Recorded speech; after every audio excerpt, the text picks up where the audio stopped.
Good morning everyone. सम्मानित अध्यापकगण और मेरे प्यारे मित्रों, आप सभी को क्रिसमस की हार्दिक शुभकामनाएं। क्रिसमस हर साल 25 दिसंबर को मनाया जाता है। यह दिन ईसा मसीह के जन्म दिवस के रूप में मनाया जाता है।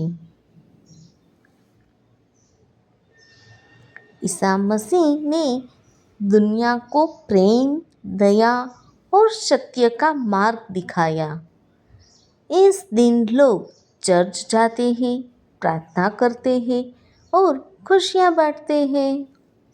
बच्चे सांता क्लॉज का इंतज़ार करते हैं, जो उपहार और मिठाइयाँ लाता है।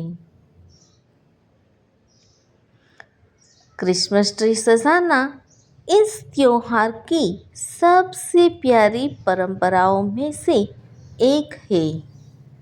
यह त्योहार हमें एक दूसरे से प्रेम और भाईचारे से रहने की प्रेरणा देता है।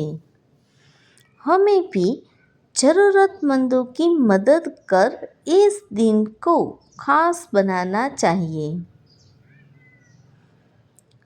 अंत में मैं सभी को खुशियों, शांति और प्रेम से भरा क्रिसमस की शुभकामनाएं देता हूँ।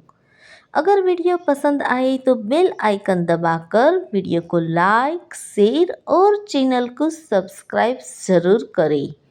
धन्यवाद।